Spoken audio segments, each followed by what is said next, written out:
नमस्कार दोस्तों, आज बात करते हैं हम 1857 के विद्रोह के लिए उत्तरदायी था। देखो, 1857 का विद्रोह को अगर अपन पूरा पढ़ते हैं तो इसके लिए 5-7 टॉपिकों के बारे में पढ़ना होता है। कौन कौन से? सबसे पहले आते हैं इसके कारक, 1857 के विद्रोह के प्रमुख कारक। उसके बाद आता है विस्तार। 1857 के विद्रोह या क्रांति का विस्तार कहाँ कहाँ किन किन क्षेत्रों में हुआ, जैसे बरेली, इलाहाबाद, झांसी, कानपुर, उन क्षेत्रों में। उसके अलावा कारक विस्तार फिर बात करते हैं अपन इसके प्रमुख केंद्र, कौन कौन से केंद्र रहे। उसके बाद असफलता के कारण,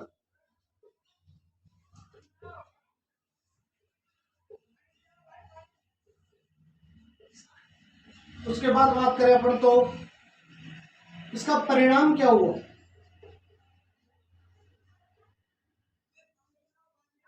क्रांति का स्वरूप कैसा था, और लास्ट में बात करें तो निष्कर्ष।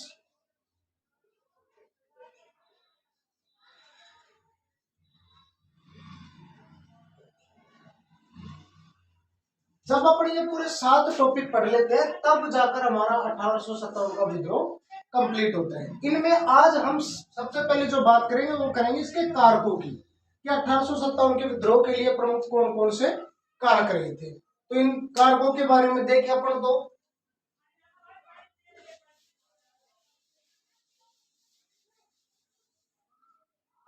देखो, विद्रोह के कारक भी बहुत से थे। कौन कौन से?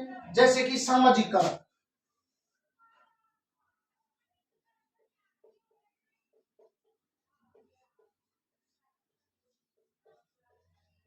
उसके अलावा राजनीतिक कारक,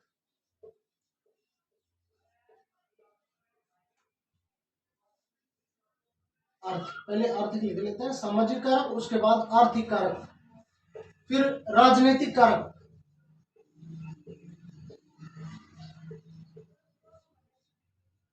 फिर धार्मिक कारक, फिर प्रशासनिक कारक,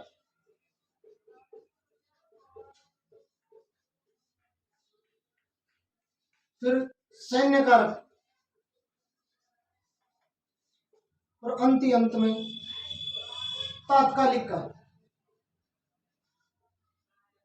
देखो, हम जब भी 1857 का विद्रोह पढ़ते हैं तो हम सिर्फ एक ही कारक को ध्यान रखते हैं, वो कौन सा है? तात्कालिक कारक। तात्कालिक कारक में अपन ध्यान रखते हैं कौन से? चर्बी वाले कारतूस।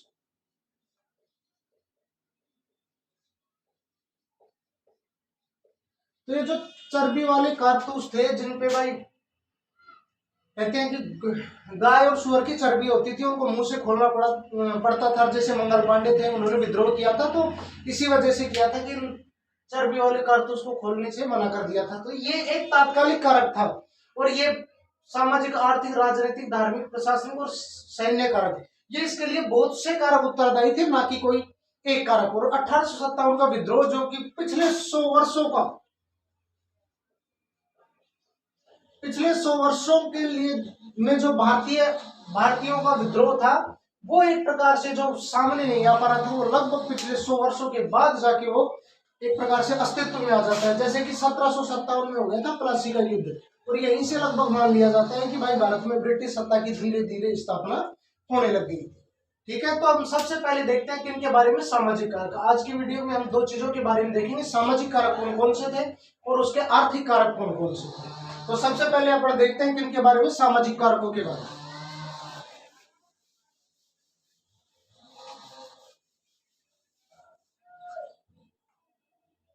देखो, सामाजिक कारकों में सबसे पहले आता है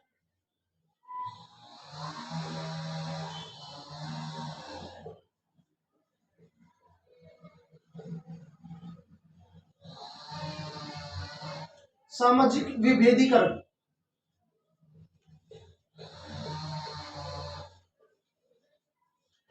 सामाजिक विभेदीकरण यानी कि समाज को बांटना। देखो, अंग्रेज भारतीयों से थोड़ा दूर रहना ज्यादा पसंद करते थे। उनका मानना था जो उनके आवास अंग्रेजों के आवास और जो क्लब स्थान होते थे वो भारतीयों से दूर रखते थे और उनके बाहर, क्लबों के बाहर अधिकतर लिख दिया जाता था कि भारतीयों का और कुत्तों का प्रवेश निषेध है। वो भारतीयों को एक अलग दृष्टिकोण से देखते थे। उनका मानना था कि इनको अपने समाज में न आने दिया जाए, थोड़ा सा दूर रखा जाए। तो सामाजिक विभेदीकरण, जिसके तहत अंग्रेज भारतीयों से दूर रहना पसंद करते थे। उसके बाद दूसरा देखिए इसी में सामाजिक कारकों में, तो वो था प्रजातीय विभेदीकरण।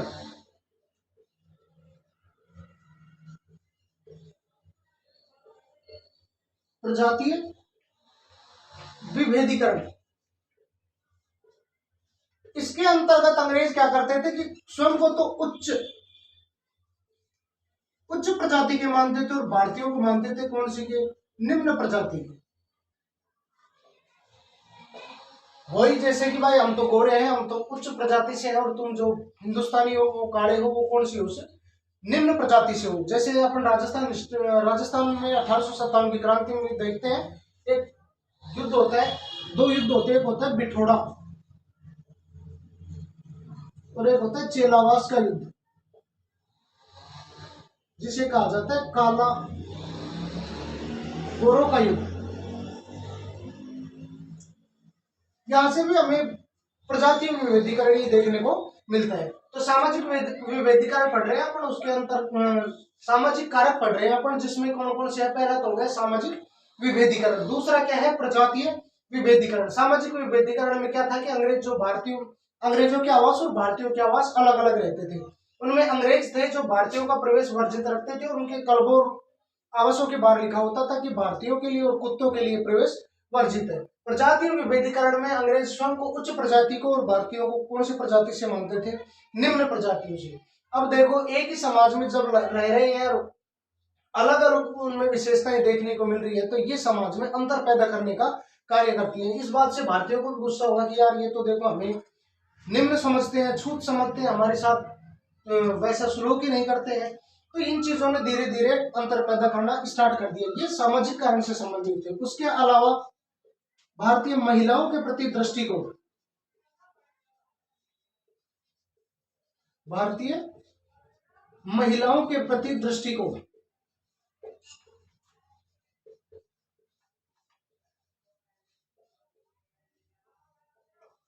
और भारतीय महिलाओं के प्रति दृष्टिकोण कैसा था उनका, नेगेटिव, यानी कि नकारात्मक दृष्टिकोण था। अंतिम बात करें अपन तो भारतीय परंपराओं के प्रति दृष्टिकोण।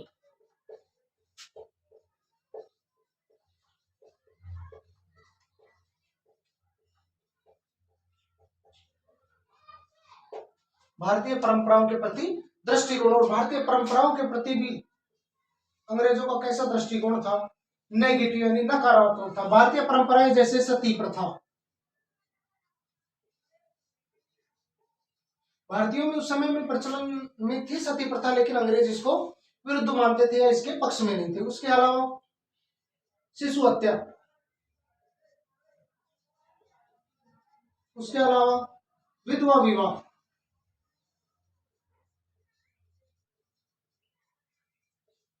ऐसे प्रथाओं के अंग्रेज विरुद्ध में थे। तो देखो, सामाजिक जो कारक थे 1857 की क्रांति के, उनके बारे में अपन ने चर्चा की, कौन कौन से थे।